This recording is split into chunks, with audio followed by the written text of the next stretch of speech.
ಇದು SS digital channel, Shri ಸುಮಂಗಲಿ digital channel. ನೀವು ನೋಡ್ತಾ ಇದ್ದೀರಿ ಸುದ್ದಿ ಸಮಯ, ಸ್ಥಳೀಯ ಸುದ್ದಿಗಳಿಗಾಗಿ. ಸುದ್ದಿ ಸಮಯದ ಪ್ರಾಯೋಜಕರು Mahalakshmi jewellers, gold hub, main road, Kalaburagi ಮತ್ತು ಅರುಜೀವ Kalaburagi. Welcome to Arujiva. Experience holistic wellness through Ayurveda, naturopathy, yoga, dhyan and satsang.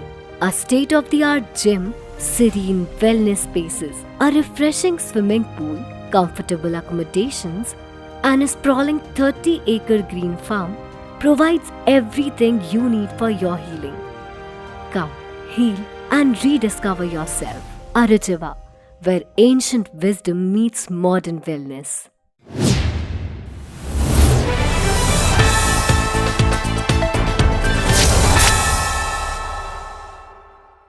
ಸುದ್ದಿ ಸಮಯಕ್ಕೆ ಸ್ವಾಗತ. ನಾನು RJ ಮಂಜು ಹಿರೋಳಿ. ಬ್ರಿಟನ್ ಸಂಸತ್ತಿನ ಮುಂಭಾಗದಲ್ಲಿ ಇರುವ ಬಸವಣ್ಣನವರ ಪ್ರತಿಮೆಯ ಹತ್ತಿರ ವಚನಕಾರ ಬಸವಣ್ಣನವರ ಜನ್ಮದಿನದ ಅಂಗವಾಗಿ ಬಸವೇಶ್ವರ ಜಯಂತಿ ಆಚರಣೆ ಮಾಡಲಾಯಿತು. ವಚನಕಾರ ಬಸವಣ್ಣ ಅವರ ಜನ್ಮದಿನದ ಅಂಗವಾಗಿ ಬ್ರಿಟನ್ ಸಂಸತ್ನ ಮುಂಭಾಗದಲ್ಲಿ ಇರುವ ಬಸವಣ್ಣ ಅವರ ಪ್ರತಿಮೆಯ ಎದುರು ಬಸವೇಶ್ವರ ಜಯಂತಿ ಆಚರಿಸಲಾಯಿತು. ಇದೇ ವೇಳೆ ಇತ್ತೀಚೆಗೆ ಅಗಲಿದ ಮಾಜಿ ಸಚಿವರಾದ ಭೀಮಣ್ಣ ಖಂಡ್ರೆ ಮತ್ತು ಶಾಮನೂರು ಶಿವಶಂಕರಪ್ಪ ಅವರ ಪುಣ್ಯಸ್ಮರಣೆ ಕಾರ್ಯಕ್ರಮವನ್ನು ನಡೆಸಲಾಯಿತು. ಬ್ರಿಟನ್ನಿನ ಡೆಪ್ಯೂಟಿ ಹೈಕಮಿಷನರ್ ಚಂದ್ರು ಅಯ್ಯರ್ ಅವರು ಬಸವೇಶ್ವರ ಪ್ರತಿಮೆಗೆ ಗೌರವ ಸಲ್ಲಿಸಿದರು. ಆ ಬಳಿಕ ಅವರು ಬಸವಣ್ಣನವರ ಇವನಾರವ ಎನ್ನುವ ವಚನವನ್ನು ಪಠಿಸಿ ಎಲ್ಲರ ಗಮನ ಸೆಳೆದರು. ಇದೇ ವೇಳೆ ಅವರು ಬ್ರಿಟನ್ನಲ್ಲಿ ಬಸವಣ್ಣನವರ ಪ್ರತಿಮೆಯನ್ನು ನಿರ್ಮಿಸಿದ ಲ್ಯಾಂಬೆತ್ ಬಸವೇಶ್ವರ ಪ್ರತಿಷ್ಠಾನದ ಕಾರ್ಯವನ್ನು ಶ್ಲಾಘಿಸಿದರು. ಲ್ಯಾಂಬೆತ್ ಬಸವೇಶ್ವರ ಪ್ರತಿಷ್ಠಾನವು ಬ್ರಿಟನ್ ಮತ್ತು ಕರ್ನಾಟಕದ ನಡುವೆ ಜೀವಂತ ಸೇತುವೆಯಾಗಿ ನಿಂತಿದೆ, ಮೌಲ್ಯಗಳನ್ನು ಸಾಕಾರಗೊಳಿಸುತ್ತಿದೆ ಎಂದು ಮೆಚ್ಚುಗೆ ವ್ಯಕ್ತಪಡಿಸಿದರು. ಇನ್ನು ಈ ಕಾರ್ಯಕ್ರಮದಲ್ಲಿ ಉಪಸ್ಥಿತರಿದ್ದ ಲಂಡನ್ನ ಲ್ಯಾಂಬೆತ್ ಮಾಜಿ ಮೇಯರ್ ಡಾಕ್ಟರ್ ನೀರಜ್ ಪಾಟೀಲ್ ಅವರು ಕರ್ನಾಟಕದ ಮುಖ್ಯಮಂತ್ರಿ ಸಿದ್ದರಾಮಯ್ಯ ಅವರು ಇಲ್ಲಿಗೆ ಭೇಟಿ ನೀಡಿ ಪ್ರತಿಮೆಗೆ ಗೌರವ ಸಲ್ಲಿಸಲು ಅವಕಾಶ ಕಲ್ಪಿಸುವಂತೆ ಚಂದ್ರು ಅಯ್ಯರ್ ಅವರಿಗೆ ಮನವಿ ಮಾಡಿದರು. ಇದಕ್ಕೆ ಅವರು ಸಮ್ಮತಿಸಿದರು. ಈ ಕಾರ್ಯಕ್ರಮದಲ್ಲಿ ಲಾರ್ಡ್ ಉದಯ್ ನಾಗರಾಜು, ಸಂಸತ್ತಿನ ಮಾಜಿ ಸದಸ್ಯರಾದ ವೀರೇಂದ್ರ ಶರ್ಮಾ, ಕೃಷ್ಣ ಭನ್, UK ಬಸವ ಸಮಿತಿಯ ಅಭಿಜಿತ್ ಸಾಲಿಮಠ್ ಮತ್ತು ನಿತ್ಯ ಮಲ್ಲಿಕಾರ್ಜುನ್ ಉಪಸ್ಥಿತರಿದ್ದರು. ತೃತೀಯ ಭಾಷಾ ಅಂಕ ಪರಿಗಣನೆ ಕುರಿತು ಚನ್ನಬಸಪ್ಪ ಬಿರಾದಾರ್ ಇವರ ನೇತೃತ್ವದಲ್ಲಿ ಅಭಿನಂದನಾ ಸಭೆ ಹಮ್ಮಿಕೊಳ್ಳಲಾಗಿತ್ತು. ತೃತೀಯ ಭಾಷಾ ಅಂಕ ಪರಿಗಣನೆ ಕುರಿತು ಅಭಿನಂದನಾ ಸಭೆ ಹಮ್ಮಿಕೊಳ್ಳಲಾಗಿತ್ತು. ಈ ಹಿಂದೆ ರಾಜ್ಯ ಸರ್ಕಾರವು ತೃತೀಯ ಭಾಷೆ ಹಿಂದಿಗೆ ಅಂಕಗಳ ಬದಲು ಗ್ರೇಡ್ ವ್ಯವಸ್ಥೆ ಜಾರಿಗೆ ತಂದಿತ್ತು. ಈ ಕುರಿತು ಹಿಂದಿ ಶಿಕ್ಷಕರ ವತಿಯಿಂದ ಉಚ್ಚ ನ್ಯಾಯಾಲಯಕ್ಕೆ ಮನವಿಯನ್ನ ಸಲ್ಲಿಸಲಾಗಿತ್ತು. ಇದಕ್ಕೆ ಪ್ರತಿಕ್ರಿಯಿಸಿದ ಉಚ್ಚ ನ್ಯಾಯಾಲಯವು ಈ ಹಿಂದಿನಂತೆ ಗ್ರೇಡ್ ಬದಲು ತೃತೀಯ ಭಾಷೆ ಹಿಂದಿಗೆ ಅಂಕಗಳನ್ನೇ ಪರಿಗಣಿಸುವಂತೆ ಆದೇಶ ಹೊರಡಿಸಿರುವ ಹಿನ್ನೆಲೆಯಲ್ಲಿ ಇಂದು ಈ ಸಭೆಯನ್ನ ಹಮ್ಮಿಕೊಳ್ಳಲಾಗಿತ್ತು.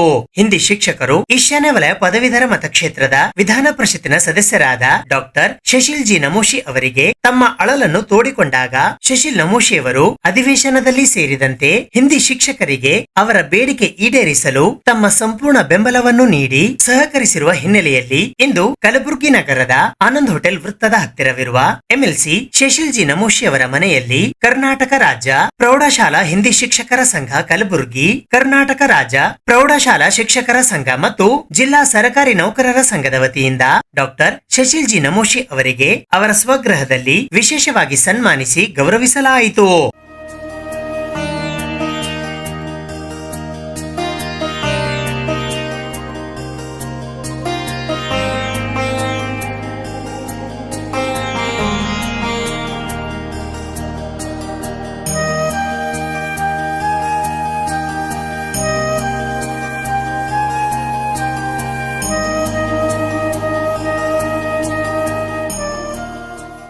ಈ ವೇಳೆ ಮಾತನಾಡಿದ ಶಶಿಲ್ ಜಿ ನಮೋಶಿ ಅವರು, ಈಗ ಕೋರ್ಟ್ನಿಂದ ಆದೇಶವೇನೋ ಬಂದಿದೆ, ಆದರೆ ಮುಂಬರುವ ದಿನಗಳಲ್ಲಿ ಮತ್ತೆ ಗ್ರೇಡ್ ವ್ಯವಸ್ಥೆ ಜಾರಿಯಾಗಬಹುದು. ಆದ್ದರಿಂದ ಇದರ ಕುರಿತು ಹೋರಾಟ ನಿರಂತರವಾಗಿರಬೇಕು ಎಂದು ಸಲಹೆ ನೀಡಿದರು.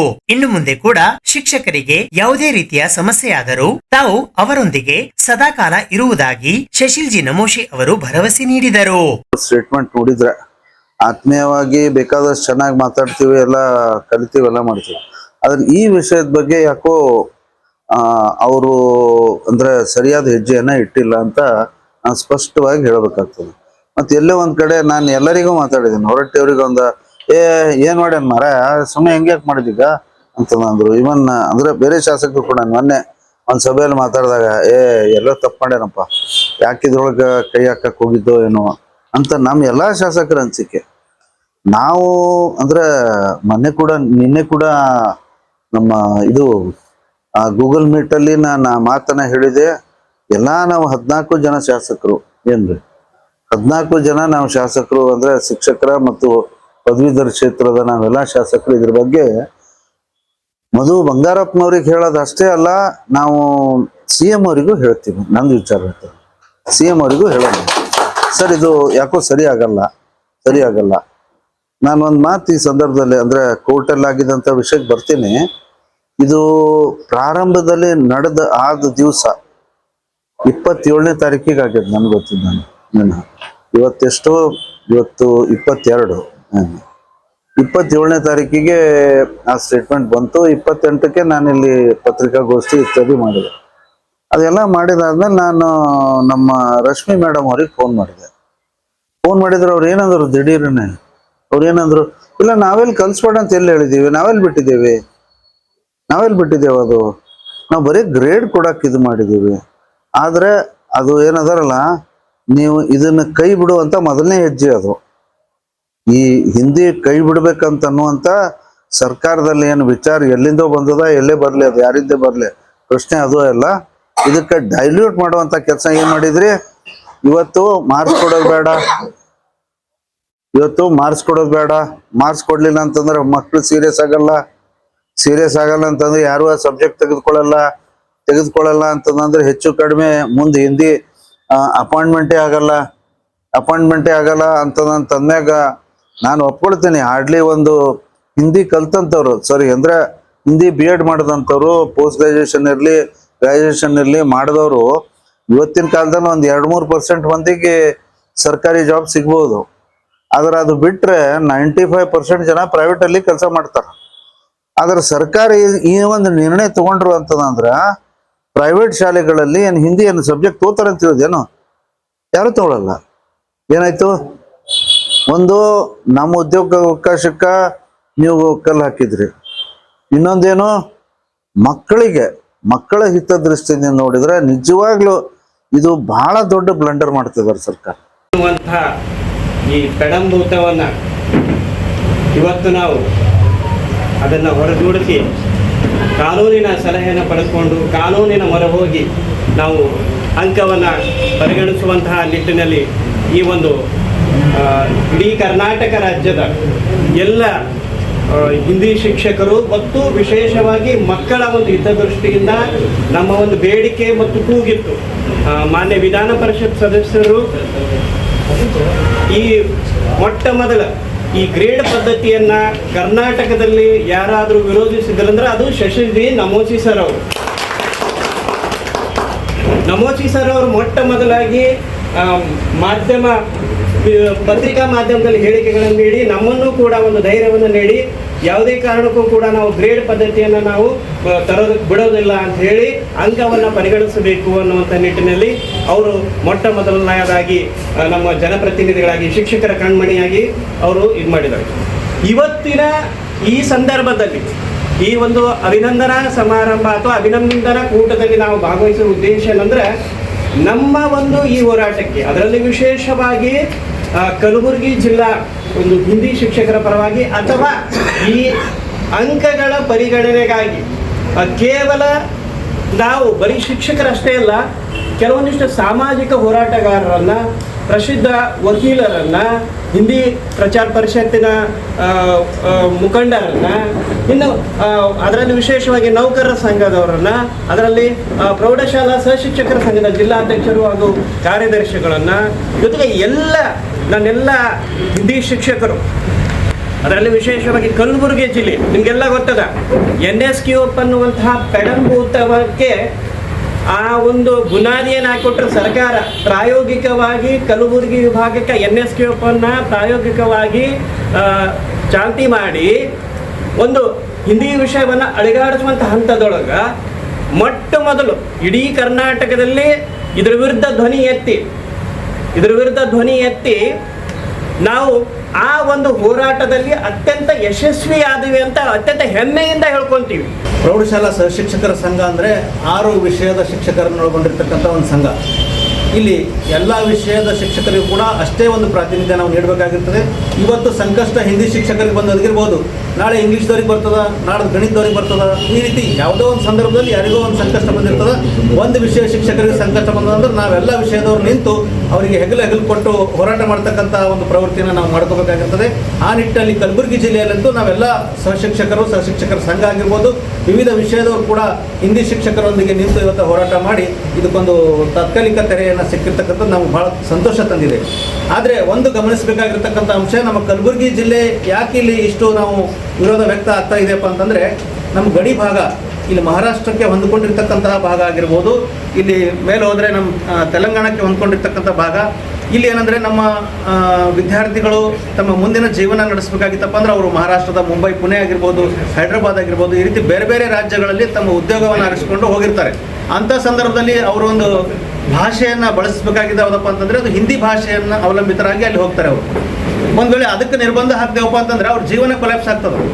ಮುಂದೆ ಅವರು ಹಿಂದಿ ಮಾತನಾಡ್ತಕ್ಕಂಥ ಪ್ರದೇಶದಲ್ಲಿ ಹೋಗಿ ಕೆಲಸ ಮಾಡುವಾಗ ಹಿಂದಿಯನ್ನು ಮೊಟಕುಗೊಳಿಸಿದರೆ ಅವರು ಅಲ್ಲಿ ಹೋಗಿ ಉದ್ಯೋಗ ಮಾಡುವ ಅವಕಾಶವನ್ನು ನಾವು ತಪ್ಪಿಸಿದಂಗೆ ಆಗ್ತದೆ. ಆ ಒಂದು ನಿಟ್ಟಿನಲ್ಲಿ ನಮ್ಮ ಭಾಗಕ್ಕೆ ಬಹಳಷ್ಟು ಎಸೆನ್ಷಿಯಲ್ ಅದ. ಇದೇ ಮಾತನ್ನು ನಾವು ಮಾನ್ಯ BR ಪಾಟೀಲ್ ಆಳಂದ ಶಾಸಕರ ಹತ್ರ ಹೋಗಿ ಹೇಳಿದಾಗ ಅವರು ನೇರವಾಗಿ ಮುಖ್ಯಮಂತ್ರಿಗಳ ಆಪ್ತ ಕಾರ್ಯದರ್ಶಿಗಳಿಗೆ ಫೋನ್ ಮಾಡಿ ಹೇಳಿದರು, ಈ ವಿಷಯ ನಮ್ಮ ಭಾಗಕ್ಕೆ ಬಹಳ ತೊಂದರೆ ಉಂಟು ಮಾಡ್ತದೆ, ಒಂದು ವೇಳೆ ನೀವು ಇದನ್ನು ಮುಂದುವರಿಸಿದ್ರೆ ನಾನು ಸರ್ಕಾರದ ವಿರುದ್ಧ ಸಿಡಿದೇಳಬೇಕಾಗ್ತದೆ ಅಂತಕ್ಕಂಥ ಮಾತನ್ನು ನೇರವಾಗಿ ಹೇಳಿದರು. ಹಿಂದಿ ನಮಗೆ ಯಾಕೆ ಬೇಕು, ಅದರಲ್ಲಿ ಉಪಯೋಗ ಏನದ, ಹಿಂದಿ ಏನದ. ಈ ನಮ್ಮ ಭಾರತ ದೇಶದಲ್ಲಿ ಸುಮಾರು 75% ಹಿಂದಿ ಮಾತಾಡೋರಿದ್ದಾರೆ. ನಮ್ಮ ಸುತ್ತಮುತ್ತ ಎಲ್ಲ ರಾಜ್ಯದಲ್ಲಿ, ತೆಲಂಗಾಣ ಆಗಿರ್ಬೋದು, ಆಂಧ್ರ ಆಗಿರ್ಬೋದು, ಮಹಾರಾಷ್ಟ್ರ ಆಗಿರ್ಬೋದು, ಉತ್ತರ UP ಆಗಿರ್ಬೋದು, ಇಂಥ ಎಲ್ಲ ಪ್ರದೇಶದಲ್ಲಿ ಹಿಂದಿ ಮಾತಾಡೋರಿದ್ದಾರೆ. ಆದರೆ ಹಿಂದಿ ಪ್ರತಿಯೊಂದು ಭಾಗದಲ್ಲಿ ಏನದ ಹಿಂದಿ ಮಾತಾಡೋರು ಇದ್ದರೆ, ಹಿಂದಿ ಮಾತಾಡೋರು ಅದರ. ಅದಕ್ಕಾಗಿ ನಮ್ಮ ಮಕ್ಕಳು ಎಲ್ಲಿ ಹೋದರೂ ಏನೇ ಕೆಲಸ ಮಾಡಿದ್ರು ಏನದ ಅವ್ರಿಗೆ ಹಿಂದಿ ಮಾತಾಡಿದ್ರೆ ಏನದ. ಯಾಕಂದರೆ ಏನದ, ದುಡಿಯೋರಿಗೆ ಏನದ ಇಂಗ್ಲೀಷ್ ಬರಲ್ಲ ಅವರಿಗೆ. ಎಷ್ಟೋ ಜನ ಸಾಲಿ ಕಲ್ತವ್ರಿಗೆ ಇಂಗ್ಲೀಷ್ ಕರೆಕ್ಟ್ ಮಾತಾಡ್ಲಿಕ್ಕೆ ಬರಲ್ಲ. ಅದಕ್ಕೇನದ ನಮ್ಮ ಎಲ್ಲ ಕೂಲಿ ಕಾರ್ಮಿಕರಾಗಲಿ ಎಲ್ಲ ದುಡಿಯೋರಿಗಾಗಲಿ ಏನದ ಹಿಂದಿ ಏನದ ಮಾತಾಡ್ಲಿಕ್ಕೆ ಒಂದು ಅನುಕೂಲ ಆಗ್ತದ. ಮತ್ತೇನದ ನಮ್ಮ ವಿದ್ಯಾರ್ಥಿಗಳಿಗೆ ಅತಿ ಹೆಚ್ಚಿಗೆ ಏನದ ಸ್ಕೋರ್ ಮಾಡ್ಲಿಕ್ಕೆ ಏನದ ಹಿಂದಿನೇ ಒಂದು ಸಬ್ಜೆಕ್ಟ್ ಏನದ ನಮ್ಗೆ ಒಂದು ಆಧಾರ ಸ್ತಂಭ ಅದ. ಅದಕ್ಕಾಗಿ ಏನದ ಹಿಂದಿ ನಮಗೆ ಬೇಕಂತ ಕೇಸ್ ಏನದ ನಾವು ಕೆಲವೊಂದು ಏನದ ಪಾಯಿಂಟನ್ನು ಏನದ ಅಲ್ಲಿ ಪ್ರಸ್ತಾಪ ಮಾಡಿದ್ದೆವು. ಈ ಮನಿ ಕೋರ್ಟಿನ ಒಂದು ಆರ್ಡರ್ ನೋಡಿದಾಗ ನಾವೇನು 2-3 ಪಾಯಿಂಟ್ ಹೇಳಿದ್ದೆ, ಅದೇ ಸೇಮ್ ಪಾಯಿಂಟ್ ಏನದ ಕೋರ್ಟ್ ಆರ್ಡರ್ನಲ್ಲಿ ಬರೆದಿದ್ದಾರೆ ಅವರು. ಥರ್ಡ್ ಲ್ಯಾಂಗ್ವೇಜ್ ನೀವು ಹಿಂದಿ ತೆಗಿತೀವಿ ಅಂತಂತೀರಿ ಸರ್, ನಾಳೆ ಬೇರೆ ಇದರಲ್ಲಿ ಏನದ ಈಗ ಉರ್ದುದವರಿಗೆ ಇಂಗ್ಲೀಷ್ದವರಿಗೆ ಥರ್ಡ್ ಲ್ಯಾಂಗ್ವೇಜ್ ಕನ್ನಡ ಬರ್ತದೆ. ಅವಾಗ ನೀವು ಥರ್ಡ್ ಲ್ಯಾಂಗ್ವೇಜ್ ತೆಗಿತಾರೆ, ನೀವು ಕನ್ನಡಕ್ಕೂ ಏನಾದ್ರು ತೆಗಿಯೋರೇ ಅಲ್ಲ ನೀವು. ಅದಕ್ಕಾಗಿ ಇಂಥವು ಏನದ ನೀವು ಥರ್ಡ್ ಲ್ಯಾಂಗ್ವೇಜ್ ಅಂತ ಅನ್ಮಾಡ್ರಿ. ಅದಕ್ಕಾಗಿ ಎಲ್ಲ ಕನ್ನಡ ನಮ್ಮ ಮಾತೃಭಾಷೆ ಅದ, ಕನ್ನಡ ಬಗ್ಗೆ ಅಭಿಮಾನ ಅದ. ಆದರೆ ಹಿಂದಿನೂ ಏನದ ಇರಲಿ, ಹಿಂದಿ ಏನದ ಇವತ್ತು ನಾಳೆ ಭಾಷೆ ಅದಲ್ಲ, ಪುರಾತನ ಕಾಲದಿಂದಲೂ ಬಂದಿರತಕ್ಕಂಥ ಒಂದು ಭಾಷೆ. ಅದಕ್ಕಾಗಿ ಏನದ ಹಿಂದಿ ಇರಬೇಕಂತ ಕೇಸಂದ ನಾವೆಲ್ಲರೂ ಹೋರಾಟ ಮಾಡಿದ್ದೆವು.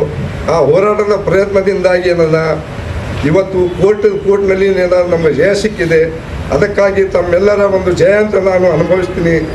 ಈ ಸಂದರ್ಭದಲ್ಲಿ ಆಗಮಿಸಿದ ಎಲ್ಲ ಅತಿಥಿ ಗಣ್ಯರಿಗೂ ಸನ್ಮಾನಿಸಿ ಗೌರವಿಸುವ ಮೂಲಕ ಸಿಹಿ ಹಂಚಿ ಸಂಭ್ರಮಿಸಲಾಯಿತು. ಈ ಕಾರ್ಯಕ್ರಮಕ್ಕೆ ಅತಿಥಿಗಳಾಗಿ ಸರಕಾರಿ ಪ್ರೌಢಶಾಲಾ ಸಹಶಿಕ್ಷಕರ ಸಂಘ ಕಲಬುರಗಿಯ ಜಿಲ್ಲಾಧ್ಯಕ್ಷರಾದ ಮಹೇಶ್ ಹೂಗಾರ್, ಸರಕಾರಿ ಪ್ರೌಢಶಾಲಾ ಸಹಶಿಕ್ಷಕರ ಸಂಘ ಕಲಬುರಗಿಯ ಕಾರ್ಯದರ್ಶಿಗಳಾದ ಜಮೀಲ್ ಇಮ್ರಾನ್, ಕರ್ನಾಟಕ ಕಾರ್ಯನಿರತ ಪತ್ರಕರ್ತರ ಸಂಘದ ಭವಾನಿ ಸಿಂಗ್ ಎಂ ಠಾಕೂರ್, ಇಜೇರಿಯಾ SDMC ಅಧ್ಯಕ್ಷರಾದ ಅಮೀರ್ ಹಮ್ಜಾ, ಸಾಮಾಜಿಕ ಹೋರಾಟಗಾರರಾದ ನಾಗೇಶ್ ಕೊಳ್ಳಿ ವಕೀಲರು, ಕಾಯಕ ರತ್ನ ಪ್ರಶಸ್ತಿ ವಿಜೇತ ಶಿಕ್ಷಕರಾದ ಬಾದ್ಶಾಹ ಅಲ್ದಿ ಆಗಮಿಸಿದ್ದರು. ಈ ಸಂದರ್ಭದಲ್ಲಿ ಅತಿಥಿಗಳು ತಮ್ಮ ತಮ್ಮ ಅನಿಸಿಕೆಗಳನ್ನು ವ್ಯಕ್ತಪಡಿಸಿದರು. ಕಲಬುರಗಿ ಜಿಲ್ಲಾಡಳಿತದ ವತಿಯಿಂದ ಇಂದು ಕಲಬುರಗಿ ನಗರದ ಡಾಕ್ಟರ್ SM ಪಂಡಿತ್ ರಂಗಮಂದಿರದಲ್ಲಿ ಮಹರ್ಷಿ ಶ್ರೀ ಭಗೀರಥ ಜಯಂತಿ 2026 ಕಾರ್ಯಕ್ರಮ ಆಯೋಜಿಸಲಾಗಿತ್ತು. ಕರ್ನಾಟಕ ಸರ್ಕಾರ, ಕಲಬುರಗಿ ಜಿಲ್ಲಾಡಳಿತ, ಕನ್ನಡ ಮತ್ತು ಸಂಸ್ಕೃತಿ ಇಲಾಖೆ, ಮಹಾನಗರ ಪಾಲಿಕೆ ಹಾಗೂ ಜಿಲ್ಲಾ ಪಂಚಾಯತ್ ಕಲಬುರಗಿ ಇವರುಗಳ ಸಂಯುಕ್ತ ಆಶ್ರಯದಲ್ಲಿ ಮಹರ್ಷಿ ಶ್ರೀ ಭಗೀರಥ ಜಯಂತಿ 2026 ಕಾರ್ಯಕ್ರಮವು ದಿನಾಂಕ 23 ಏಪ್ರಿಲ್ 2026 ಗುರುವಾರದಂದು ಬೆಳಿಗ್ಗೆ 11 ಗಂಟೆಗೆ ಕಲಬುರಗಿ ನಗರದ ಡಾಕ್ಟರ್ SM ಪಂಡಿತ್ ರಂಗಮಂದಿರದಲ್ಲಿ ಜರುಗಿತು. ಈ ಕಾರ್ಯಕ್ರಮಕ್ಕೆ ವಿಶೇಷ ಆಹ್ವಾನಿತರಾಗಿ ಉಪ್ಪಾರ ಸಂಘ ಕಲಬುರಗಿಯ ಜಿಲ್ಲಾಧ್ಯಕ್ಷರಾದ ಗೋವಿಂದ ಸಗರ್ ಆಗಮಿಸಿದ್ದರು. ವಿಶೇಷ ಉಪನ್ಯಾಸ ನೀಡಲು ಅಫಜಲ್ಪುರದ ಸಹಕಾರ ಸಂಘಗಳ ಹಿರಿಯ ಲೆಕ್ಕ ಪರಿಶೋಧಕರಾದ ರಂಗನಾಥ್ ಎಸ್ ಜಡಿ ಆಗಮಿಸಿದ್ದರು. ಈ ಸಂದರ್ಭದಲ್ಲಿ ಕನ್ನಡ ಮತ್ತು ಸಂಸ್ಕೃತಿ ಇಲಾಖೆ ಕಲಬುರಗಿಯ ಉಪನಿರ್ದೇಶಕರಾದ ಜಗದೀಶ್ವರಿ ಅನಾಸಿ, ಭಗೀರಥ ಕೋಆಪರೇಟಿವ್ ಬ್ಯಾಂಕ್ ಕಲಬುರಗಿಯ ಅಧ್ಯಕ್ಷರಾದ ವೆಂಕಟೇಶ್ ನೀರಡ್ಗಿ, ಸತೀಶ್ ಸೂಗೂರ್, ಗೊಪ್ಪಣ್ಣ ದೊಡ್ಡಮನಿ, ಬಸವರಾಜ್ ನಾಲ್ವಾರ್, ಉಪ್ಪಾರ ಸಮಾಜದ ಉಪಾಧ್ಯಕ್ಷರಾದ ಭೀಮರಾಯ ಮನೀಶ್, ಭೀಮರಾಯ ರಾಂಪುರಳ್ಳಿ, ನರಸಪ್ಪ ಜಲ್ದಿ ಹಾಗೂ ರಾಘವೇಂದ್ರ ಶಾಂತಪುರ್ ಸೇರಿದಂತೆ ಇತರರು ಉಪಸ್ಥಿತರಿದ್ದರು. ಭಗೀರಥ ಮಹಾರಾಜರು ಒಂದು ವಿಶೇಷವಾದಂತಹ ಸ್ಥಾನವನ್ನು ಪಡೆದಿರ್ತಾರೆ. ಯಾಕಪ್ಪ ಅಂತಂದ್ರೆ ಇವ್ರದ್ದು ಒಂದು ಕಥೆ ಏನಪ್ಪಾ ಅಂತಂದ್ರೆ, ಒಬ್ಬ ರಾಜನಿರ್ತಕ್ಕಂಥ ಒಬ್ಬ ಸಾಮಾನ್ಯ ರಾಜ ಅಥವಾ ಚಕ್ರವರ್ತಿ ಅನ್ನೋನು ಹೇಗೆ ಮನುಕುಲಕ್ಕಾಗಿ ತನ್ನ ಎಲ್ಲ ಸರ್ವಸ್ವವನ್ನು ತ್ಯಾಗ ಮಾಡಿ ತನ್ನ ಕಠಿಣ ಪರಿಶ್ರಮದಿಂದ ಗಂಗೆಯನ್ನು ಕರೆತಂದು ರಾಜಋಷಿಯಾಗಿ ಪರಿವರ್ತನೆ ಆಗಿರ್ತಕ್ಕಂಥ ದಿನ ಇವತ್ತು. ಭಗೀರಥ ಅಂದರೆ ಮುಖ್ಯವಾಗಿ ನಾವು ಪುರಾಣಗಳಲ್ಲಿ ನೋಡ್ತೀವಿ. ಅನೇಕ ನಮ್ಮ ಪುರಾಣಗಳು 18 ಮಹಾಪುರಾಣಗಳು ಏನಿವೆ ಆ ಎಲ್ಲ ಪುರಾಣಗಳಲ್ಲೂ ಕೂಡ ಭಗೀರಥರ ಒಂದು ಉಲ್ಲೇಖ ಇದೆ. ಅಷ್ಟಾಗಿ ಮಹಾಭಾರತ ವಾನಪರ್ವದಲ್ಲೂ ಕೂಡ ಭಗೀರಥ ಮಹಾರಾಜರ ನಾವು ಉಲ್ಲೇಖವನ್ನು ಕಾಣ್ತೇವೆ. ತದನಂತರ ರಾಮಾಯಣದಲ್ಲೂ ಕೂಡ ಭಗೀರಥ ಮಹಾರಾಜರ ಸುಂದರಕಾಂಡದಲ್ಲಿ ಕೂಡ ಭಗೀರಥ ಮಹಾರಾಜರ ಬಗ್ಗೆ ಉಲ್ಲೇಖ ಇದೆ. ಇವರ ಒಂದು ಪುರಾಣದ ಸಂಕ್ಷಿಪ್ತ ಕಥೆಯನ್ನು ಇವತ್ತು ನಾನು ಹೇಳಕ್ಕೆ ಇಷ್ಟಪಡ್ತೀನಿ.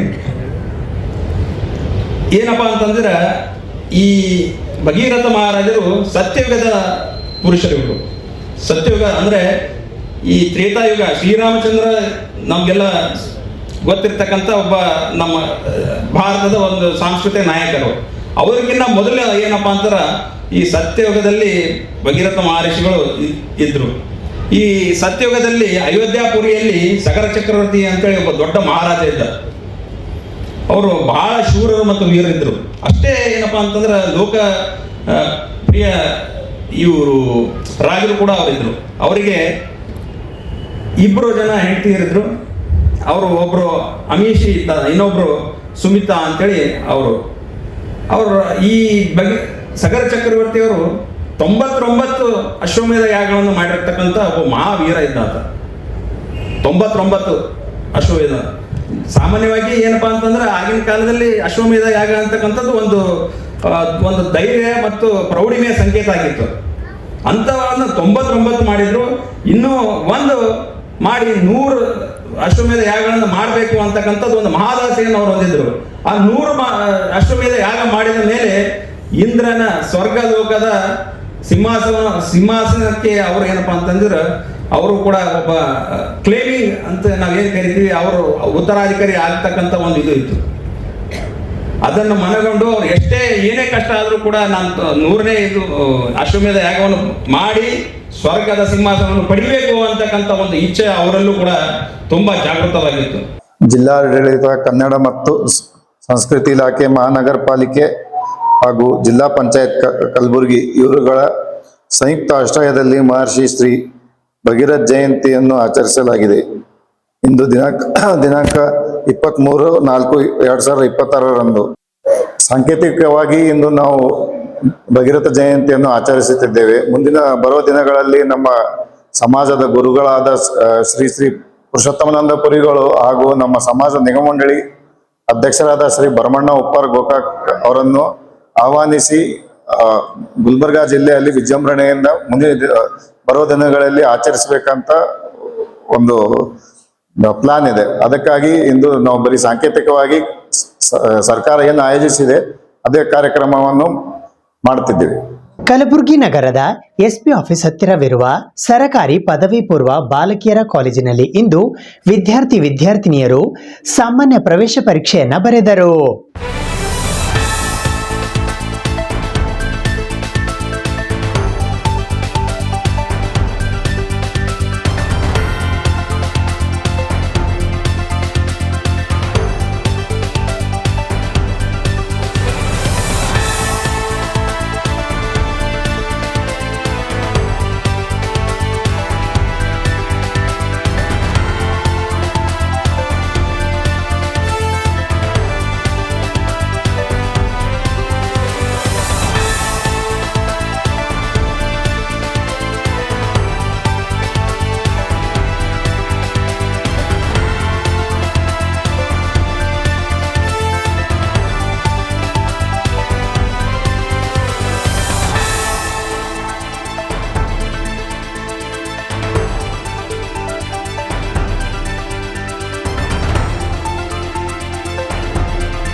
ಸುದ್ದಿ ಇನ್ನೂ ಇವೆ, ಸದ್ಯಕ್ಕೆ ಬ್ರೇಕ್.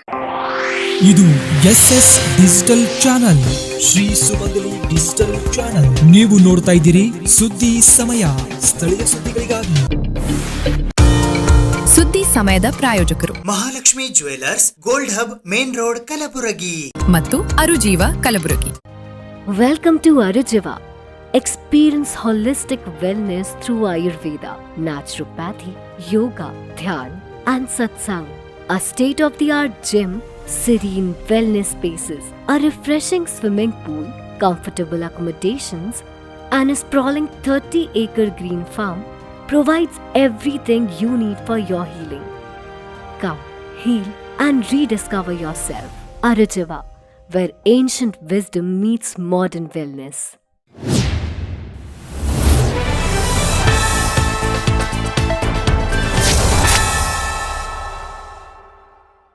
ದಲಿತ ಪೀಠದ ಸ್ವಾಮಿಗಳಿಗೆ ಅವಮಾನ ಮಾಡಿದ ಪೊಲೀಸ್ ಅಧಿಕಾರಿಗಳ ವಿರುದ್ಧ ಕ್ರಮ ಕೈಗೊಳ್ಳುವಂತೆ ಸೇಡಂ ಮತಕ್ಷೇತ್ರದ ಮಾಜಿ ಶಾಸಕರಾದ ರಾಜ್ಕುಮಾರ್ ಪಾಟೀಲ್ ತಿಲ್ಕೂರ್ ಇಂದು ಪತ್ರಿಕಾಗೋಷ್ಠಿಯ ಮೂಲಕ ಆಗ್ರಹಿಸಿದ್ದಾರೆ.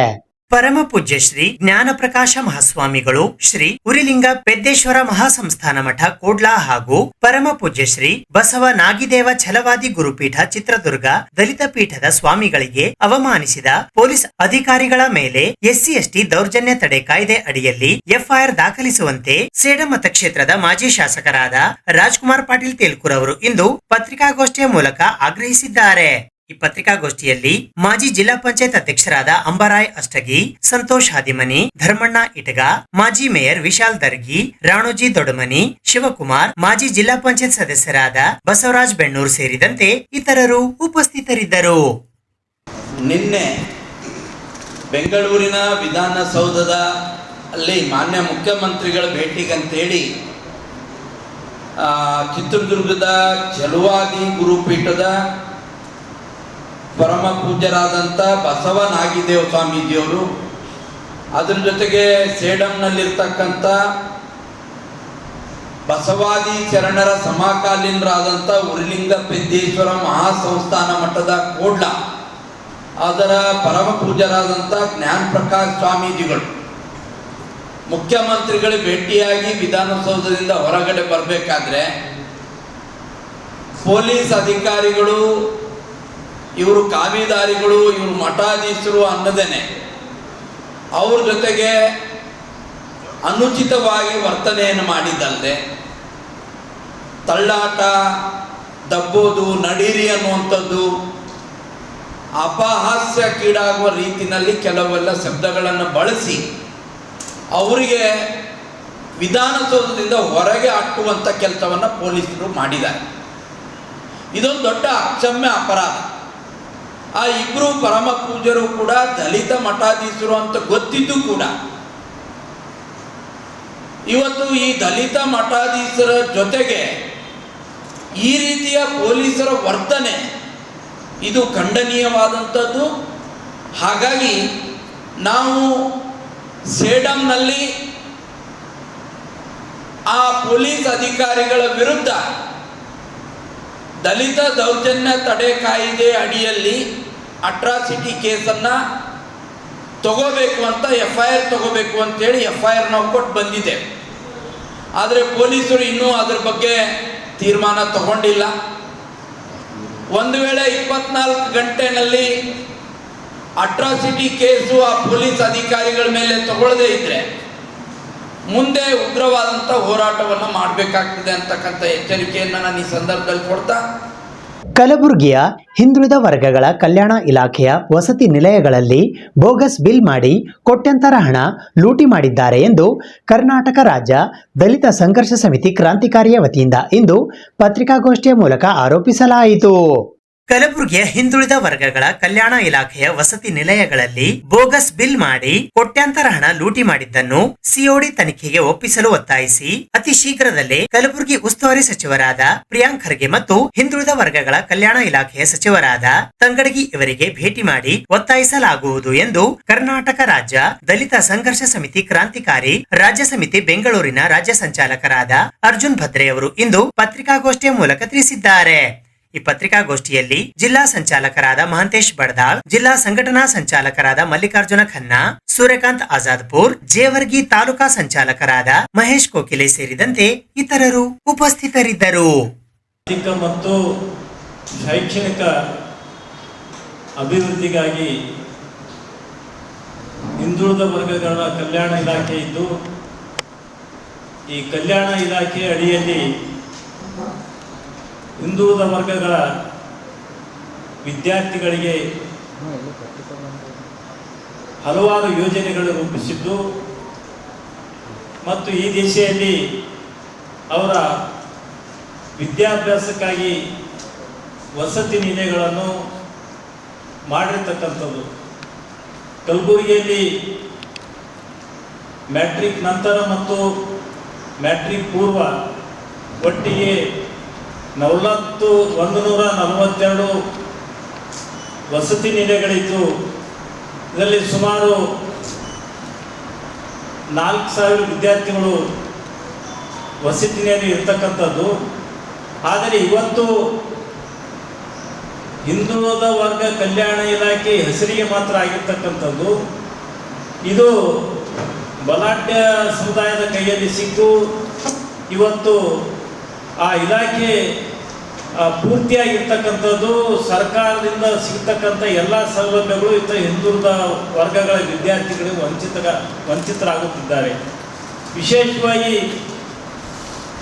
ಕಲಬುರಗಿಯಲ್ಲಿ ಏನು ವಸತಿ ನಿಲಯಗಳ ಅವಸ್ಥೆ ನೋಡಿದಾಗ ಇವತ್ತದು ಊಟದ ವ್ಯವಸ್ಥೆ ಇರ್ಬೋದು, ಅಥವಾ ಕುಡಿಯ ನೀರಿನ ವ್ಯವಸ್ಥೆ ಇರ್ಬೋದು, ಅಥವಾ ಶೌಚಾಲಯದ ವ್ಯವಸ್ಥೆ ಇರ್ಬೋದು, ಇವು ಹಲವಾರು ವಸತಿ ನಿಲಯಗಳಲ್ಲಿ ಅನಾನುಕೂಲತೆ ಇರ್ತಕ್ಕಂಥದ್ದು. ಆದರೆ ವಸತಿ ನಿಲಯ ವ್ಯವಸ್ಥೆಗಾಗಿ ಇವತ್ತು ಕೋಟ್ಯಾಂತರ ರೂಪಾಯಿ ಏನಪ್ಪ ಅಂದರೆ ಹಣ ಇವತ್ತು ಎತ್ತಿ ಹಾಕಿರ್ತಕ್ಕಂಥದ್ದು, ಬೆಳಕಿಗೆ ಬಂದಿರತಕ್ಕಂಥದ್ದು. ಕರ್ನಾಟಕ ಕೃಷಿ ಮತ್ತು ಗ್ರಾಮೀಣ ಕಾರ್ಮಿಕರ ಸಂಘ ಜಿಲ್ಲಾ ಸಮಿತಿ ಕಲಬುರಗಿಯ ವತಿಯಿಂದ ಇಂದು ಪತ್ರಿಕಾಗೋಷ್ಠಿಯನ್ನು ನಡೆಸಲಾಯಿತು. ಕಲಬುರಗಿ ನಗರದಲ್ಲಿ ಲೇವಾದೇವಿ ಸಂಸ್ಥೆಯವರು ಮತ್ತು ಅನೇಕ ಸಾಹುಕಾರರು ಮಿತಿ ಮೀರಿ ಬಡ್ಡಿಗೆ ಬಡ್ಡಿ, ಚಕ್ರ ಬಡ್ಡಿ ವಸೂಲಿ ಮಾಡಿ ರಾಜಾರೋಷವಾಗಿ ಮೆರೆಯುತ್ತಿದ್ದಾರೆ. ಶ್ರೀಮಂತ ಸಾಹುಕಾರರ ಈ ನೀತಿಗೆ ಕರ್ನಾಟಕ ಕೃಷಿ ಮತ್ತು ಗ್ರಾಮೀಣ ಕಾರ್ಮಿಕರ ಸಂಘ ಉಗ್ರವಾಗಿ ಖಂಡಿಸುತ್ತದೆ ಮತ್ತು ಇಂತಹ ಕ್ರೂರ ನೀತಿಗೆ ಜಿಲ್ಲಾಡಳಿತ ಕಡಿವಾಣ ಹಾಕಬೇಕು ಎಂದು ಪತ್ರಿಕಾಗೋಷ್ಠಿಯ ಮೂಲಕ ಒತ್ತಾಯಿಸಲಾಯಿತು. ಈ ಪತ್ರಿಕಾಗೋಷ್ಠಿಯಲ್ಲಿ ಕರ್ನಾಟಕ ಕೃಷಿ ಮತ್ತು ಗ್ರಾಮೀಣ ಕಾರ್ಮಿಕರ ಸಂಘ ಜಿಲ್ಲಾ ಸಮಿತಿ ಕಲಬುರಗಿ ಅಧ್ಯಕ್ಷರಾದ ಭೀಮಶೆಟ್ಟಿ ಎಂಪಳ್ಳಿ, ಸಹ ಕಾರ್ಯದರ್ಶಿಗಳಾದ ನಿಂಗಬಸಪ್ಪ ಅವರಳ್ಳಿ ಸೇರಿದಂತೆ ಇತರರು ಉಪಸ್ಥಿತರಿದ್ದರು. ಕಲಬುರಗಿ ನಗರದಲ್ಲಿ ಈ ಬಡ್ಡಿ ಚಕ್ರ ಬಡ್ಡಿ ವ್ಯವಹಾರ ಬಹಳಷ್ಟು ಬಡವರಿಗೆ ಇಂಥ ಒಂದು ಸಂಕಷ್ಟಕ್ಕೆ ತಂದ ಅಂದ್ರೆ ಸ್ವಲ್ಪ ಏನೋ ಎಮರ್ಜೆನ್ಸಿದಾಗ ಬಡವರು ಸಾಲ ತರಲಿಕ್ಕೆ ಹೋದ್ರಂದ್ರೆ ವಾರಕ್ಕೆ 10 ಬಡ್ಡಿ ಅಂದರೆ 1000 ರೂಪಾಯಿ ತೊಗೊಂಡ್ರೆ ವಾರಕ್ಕೆ 100 ರೂಪಾಯಿ ಕಟ್ಟಬೇಕು. ಆ ರೀತಿ ಅದು ಟೈಮ್ ಹಚ್ಚಿ ಕಟ್ಟಬೇಕು. ಮೈಕ್ರೋ ಫೈನಾನ್ಸ್ ಅಂತ ಮತ್ತು ಕೆಲವೊಂದು ಸಂಘ ಸಂಸ್ಥೆಗಳು ಅವು ವಾರಕ್ಕೊಮ್ಮೆ ಮುಸ್ಲಿ ಮತ್ತು ತಿಂಗಳಿಗೊಮ್ಮೆ ಮುಸ್ಲಿ ಇರ್ತವೆ. ಅವ್ರನ್ನ ಹೆಂಗಿರ್ತದೆ, ಮನೆಗೆ ಯಾರು ಸತ್ತನ್ನು ಅವ್ರಿಗೆ ಸಾಲ ಕಟ್ಟೇಬೇಕು. ಅಂಥ ಒಂದು ಕಠೋರವಾದಂಥ ಮುಸ್ಲಿ. ಅವ್ರು 10 ಗಂಟೆಗೆ ಬರ್ತಾರೆ, 10 ಗಂಟೆಗೆ ನಾವು ರೆಡಿನೇ ಇರ್ಬೇಕಲ್ಲ. ಅವರು ಮನೆಗೆ ಯಾರೋ ಏನೋ ಆಗ್ಯದ ಅನಾಹುತ ಆಗ್ಯದ ಅಂದರೆ ಅವ್ರು ಬಾಜು ಮನೆಯವರಿಗೆ ಜಮಾನತ್ ಹಾಕಿರ್ತಾರೆ, ಅವ್ರ ಹತ್ರ ವಸೂಲಿ ಮಾಡ್ತಾರೆ. ಹೀಗಾಗಿ ಬಹಳಷ್ಟು ಮಂದಿ ಇವತ್ತು ಅಲ್ಲಿ ಗುಲ್ಬರ್ಗ ನಗರದಲ್ಲಿ 5 ಬಡ್ಡಿ 10 ಬಡ್ಡಿ ವ್ಯವಹಾರ ಭಾಳ ಜೋರಾಗಿ ನಡೆದಿದೆ. ಅದಕ್ಕೆ ಯಾವುದೇ ಒಂದು ಕಡಿವಾಣ ಹಾಕ್ಲಿಕ್ಕಿಲ್ಲ. ಎಷ್ಟೋ ಮಂದಿ ಪೊಲೀಸ್ ಸ್ಟೇಷನ್ ಅದೆಲ್ಲ ಹೋಗ್ತಾರೆ ತಕರಾರಾಗಿ. ಇವತ್ತು ಇಲ್ಲಿ ಏನಂದ್ರೆ ಇವರು 4 ವರ್ಷದಿಂದ ಒಬ್ಬರ ಹತ್ತಿರ ಅವ್ರದ್ದು ಬಂಗಾರ ಅಡವಿಟ್ಟು ಸಾಲ ತೊಗೊಂಡಾರೆ. ಯಾರು ಅಂಬರೀಷ್ ಅಮ್ಮನ ಏನಿದ್ರೆ ಇದ್ದಾನೆ ಅವನಿಗೆ ಆರಾಮಿಲ್ಲ, ಕಾಲು ಮುಗಿದಿತ್ತು, ಮ್ಯಾಗಿನ ಬಿದ್ದು. ಆ ಟೈಮ್ನಾಗ ಅವ್ರ ಸೋದರಿ ತಾಯಿ ಎಲ್ಲರೂ ಸೇರಿ ಒಬ್ಬ ಸಾಹುಕಾರ ಹತ್ತಿರ ಶ್ಯಾಮ್ ಸುಂದರ್ ಅಂತೇಳಿ ಅವರು ಫೈನಾನ್ಸ್ನು ಕೂಡ ನಡೆಸ್ತಾರೆ. ದೊಡ್ಡ ಫೈನಾನ್ಸ್ ಅಂದರೆ ಗುಲ್ಬರ್ಗದಲ್ಲಿ ಕೋಟ್ಯಾದಿ ಸುವರ್ಣ ಫೈನಾನ್ಸ್ ಅಂತ ಕೋಟ್ಯಾದಿ ಹಣ ಅವರು ಟ್ರಾನ್ಸಾಕ್ಷನ್ ಮಾಡ್ತಿರ್ತಾರೆ, ಗಾಡಿ ವೆಹಿಕಲ್ಗೂ ಅಲ್ಲ. ಅವ್ರ ಮನೆ ಎಲ್ಲ ಬಾಜು ಅದನ್ನು ಅಕ್ಕಪಕ್ಕ ಇದ್ದಿರಕ್ಕೆ ಇವ್ರು 16 ವರ್ಷ ಅವ್ರು ಕೂಡ ವ್ಯವಹಾರ ಇಟ್ಕೊಂಡ್ರೆ ಯಾವಾಗೋ ಟೈಮ್ ಬಂದಾಗ 20-30 ಸಾವಿರ 40 ಸಾವಿರ 50 ಸಾವಿರ ತೊಗೊಂಡು ಬಿಡೋದು ಹೀಗೆಲ್ಲ ವಿಶ್ವಾಸಿಕರಿಗೆ. ಹೀಗಾಗಿ ಕಾಲು ಮುಟ್ಟಾಗ ಕೇಳಿದ್ರೆ ನೀವು ಬಂಗಾರ ಇಟ್ಟು ಕೊಡ್ತೀನಿ ಅಂತ ಹೇಳೋಣ. ಅದಕ್ಕೆ ಇವ್ರು ಎಲ್ಲ ಅಕ್ಕ ತಂಗಾರು ಸೇರಿ ಒಟ್ಟು 19 ಬಂಗಾರ ಇಡಬಿಟ್ಟು 2.5 ಲಕ್ಷ ರೂಪಾಯಿ ಸಾಲ ಬರ್ತಾರೆ. 2.5 ಲಕ್ಷ ತೊಗೊಂಡು ಪ್ರತಿ ತಿಂಗಳು ಅದು 1 ಬಡ್ಡಿ ಮಾತಾಡಿ ಸಾಲ ಅದು ಬಡ್ಡಿ ಕಟ್ಬಿಟ್ಟು ಬಂದಾರೆ 2 ವರ್ಷ. 2 ವರ್ಷದ ನಂತರ ನೀನು ದುಡ್ಡು ನೀ ತುಂಬ 2.5 ಲಕ್ಷ ನಮ್ಮದು ಬಂಗಾರ ವಾಪಸ್ ಕೊಡು ಅಂತ ಹೇಳ್ತೇನೆ ಅಂತೇಳಿ, ಇವತ್ತು ಕೊಡ್ತೀನಿ ನಾಳೆ ಕೊಡ್ತೀನಿ ಅಂಥೇಳಿ ಕೊಟ್ಟೇ ಇಲ್ಲ. ಹಲವಾರು ಸಲ ಇವರು ಫೋನ್ ಮಾಡಿದಾಗ ಫೋನು ಇವರು ರೆಕಾರ್ಡಿಂಗ್ ಮಾಡ್ಕೊಂಡಿರ್ತಾರೆ. ಮತ್ತು ಪೊಲೀಸ್ ಸ್ಟೇಷನ್ ಹೋಗಿ ಅಲ್ಲಿ ಕಾಂಪ್ಲೇಂಟ್ ಕೊಟ್ಟು ಕೊಡ್ಲತ್ತಿಲ್ಲ ಅಂಥೇಳಿ ಇಲ್ಲಿ supermarket police station, Brahmapura police ಸ್ಟೇಷನ್ನಲ್ಲೂ 1 ತಿಂಗಳ ಪಂಚಾಯತಿನೂ ಮಾಡಿ. ಕಲಬುರಗಿ ಜಿಲ್ಲೆಯಲ್ಲಿನ ಸಿಮೆಂಟ್ ಕಾರ್ಖಾನೆಗಳು ಸರಕಾರದ ಕಾಯ್ದೆ ಕಾನೂನುಗಳನ್ನು ಉಲ್ಲಂಘನೆ ಮಾಡಿವೆ ಎಂದು ಸಾಮಾಜಿಕ ಕಾರ್ಯಕರ್ತರಾದ ಅಶೋಕ್ ಕುಮಾರ್ ಶಿಲ್ವಂತ್ ಅವರು ಇಂದು ಪತ್ರಿಕಾಗೋಷ್ಠಿಯ ಮೂಲಕ ಆರೋಪಿಸಿದ್ದಾರೆ. ಕಲಬುರಗಿ ಜಿಲ್ಲೆಯಲ್ಲಿನ ಸಿಮೆಂಟ್ ಕಂಪನಿಗಳು ಸರಕಾರದ ಸುತ್ತೋಲೆಗಳು, ಆದೇಶಗಳು, ನಡವಳಿಗಳು ಮತ್ತು ಕಾಯ್ದೆ ಕಾನೂನುಗಳನ್ನು ಉಲ್ಲಂಘನೆ ಮಾಡಿರುವುದರಿಂದ ಕಂಪನಿಗಳ ಪರವಾನಗಿಗಳು, ರಿಯಾಯಿತಿಗಳು, ವಿನಾಯಿತಿಗಳು ಹಾಗೂ ಮಂಜೂರಿಗಳು ರದ್ದುಪಡಿಸಿ ಕಠಿಣ ಕ್ರಮ ತೆಗೆದುಕೊಳ್ಳುವ ಕುರಿತು ಕಲಬುರಗಿ ಜಿಲ್ಲಾಧಿಕಾರಿಗಳವರ ಕಚೇರಿಗೆ ಬೀಗ ಹಾಕಿ 3 ತರಹದ ಮುಳ್ಳು ಬಡಿದು ಪ್ರತಿಭಟನೆ ಮಾಡುವ ಕುರಿತು ಸಾಮಾಜಿಕ ಕಾರ್ಯಕರ್ತರಾದ ಅಶೋಕ್ ಕುಮಾರ್ ಶಿಲ್ವಂತ್ ಅವರು ಇಂದು ಕಲಬುರಗಿ ನಗರದ ಪತ್ರಿಕಾ ಭವನದಲ್ಲಿ ಸುದ್ದಿಗೋಷ್ಠಿಯನ್ನು ನಡೆಸಿದರು. ಈ ಸುದ್ದಿಗೋಷ್ಠಿಯಲ್ಲಿ ರಾಘವೇಂದ್ರ ವಾಲಿಕಾರ್ ಉಪಸ್ಥಿತರಿದ್ದರು. ಅದರ ಬಗ್ಗೆ ನಾನು 15 ವರ್ಷದಿಂದ ಹೋರಾಟ ಮಾಡ್ಕೊತಾ ಬಂದಿದ್ದೀನಿ. ಮುಂಚೆ ಲಾಸ್ಟ್ ಇಯರ್ ನಾನು ಮಾಡಿದ್ದೆ. ಇದು ಏನಾಗ್ತಿದೆ ಅಂದರೆ ಕಲಬುರಗಿ ಜಿಲ್ಲೆಯಲ್ಲಿ ಸುಮಾರು 30 ಕಂಪನಿಗಳಿವೆ. ಅಂದರೆ 11 ಕಂಪನಿ ಚಾಲ್ತಿಯಲ್ಲಿವೆ, ಅದರಲ್ಲಿ ಕೆಲವು ಬಂದು ಬಿದ್ದಿವೆ ಮತ್ತು ಉಳಿದು ಇನ್ನು 20 ಕಂಪನಿಗಳು ಸ್ಥಾಪನೆ ಆಗ್ತದೆ. ಅದರಲ್ಲಿ ಮುಖ್ಯವಾದ ಏನಪ್ಪ ಅಂತಂದರೆ ಸರ್ಕಾರ ಅವುಗಳಿಗೆ ಪರವಾನಗಿಗಾಗಿ ಕರ್ನಾಟಕ ಭೂ ಸುಧಾರಣೆ ಅಧಿನಿಯಮ 1961 ಸೆಕ್ಷನ್ 109 ಅಡಿ ಅವರಿಗೆ ಪರವಾನಗಿ ನೀಡುತ್ತದೆ. ಕೆಲವು ಷರತ್ತುಗಳು ವಿಧಿಸಿ ಅದರಲ್ಲಿ ಏನಪ್ಪ ಒಂದನೇ ಷರತ್ತು ಏನಂತಂದರೆ ತೊಗೊಂಡು 2 ವರ್ಷದಲ್ಲಿ ಬಳಕೆ ಮಾಡ್ಕೊಳ್ಬೇಕಾಗಿತ್ತು. ಅದು 2 ವರ್ಷದಲ್ಲಿ ಯಾವುದೂ ಕಂಪ್ನಿಗಳು ಬಳಕೆ ಮಾಡ್ಕೊಂಡಿಲ್ಲ. ಸೇಳನ್ನು, ಚಿಂಚೋಳಿ, ಚಿತ್ತಾಪುರ ಮತ್ತು ಈ ಕಡೆ ಕಲಬುರಗಿ ಸಾಕಷ್ಟು ಕಂಪನಿಗಳು ಭೂಮಿ ತೊಗೊಂಡು ಬಡ ಬಿಟ್ಟಿವೆ. ಉದಾಹರಣೆಗೆ ಇವಾಗ ಸದ್ಯದ ಪರಿಸ್ಥಿತಿಯಲ್ಲಿ ರಾಷ್ಟ್ರೀಯ ಸಿಮೆಂಟ್ ಕಂಪ್ನಿ ಒಂದೇ 10,000 ಎಕರೆ ಜಮೀನು ಖರೀದಿ ಮಾಡಿದೆ. ಒಂದೇ ಕಂಪನಿ 10,000. ಮತ್ತು ಕರ್ನಾಟಕ ಭೂ ಸುಧಾರಣೆ ಕಾಯ್ದೆ, ಕರ್ನಾಟಕ ಭೂ ಕಂದಾಯ ಕಾಯ್ದೆ 1964 ಸೆಕ್ಷನ್ 95 ಪ್ರಕಾರ ಎನ್ಎ ಮಾಡ್ಕೊಳ್ಬೇಕಾಗಿತ್ತು. ಅದು ಎನ್ಎ ಮಾಡ್ಕೊಂಡಿಲ್ಲ. ಹೀಗಾಗಿ ಅದನ್ನು ಕಂಡೀಷನ್ ಹಾಕಿರ್ತಾರೆ ಡಿ ಸಿ ಅವರು ಮತ್ತು ಸರ್ಕಾರ. ಏನಂದ್ರೆ ಕಡ್ಡಾಯವಾಗಿ ಯಾವುದೇ ಒಂದು ಕಟ್ಟಡ ಪರವಾನಗಿ ಪಡಿಬೇಕಾದ್ರೆ ಅಥವಾ ಸ್ಥಾಪನೆ ಪರವಾನಗಿ ಪಡಿಬೇಕಾದ್ರೆ ಕಡ್ಡಾಯವಾಗಿ ಕೃಷಿ ಭೂಮಿಯನ್ನು ಕೃಷಿಯೇತರ ಜಮೀನಾಗಿ ಪರಿವರ್ತಿಸಿ ಕಟ್ಟಡ ನಿರ್ಮಾಣ ಮಾಡಬೇಕಂತ ಹೇಳಿರ್ತಾರೆ ಅವರು. ಅದು ಯಾವುದೂ ಮಾಡಿರೋದಿಲ್ಲ. ಕಟ್ಟಡ ನಿರ್ಮಾಣ ಮಾಡಿ 6 ತಿಂಗಳಿಗೆ 1 ವರ್ಷದ ನಂತರ ಕೃಷಿಯೇತರ ಜಮೀನಾಗಿ ಪರಿವರ್ತಿಸಿಕೊಂಡಿದ್ದಾರೆ.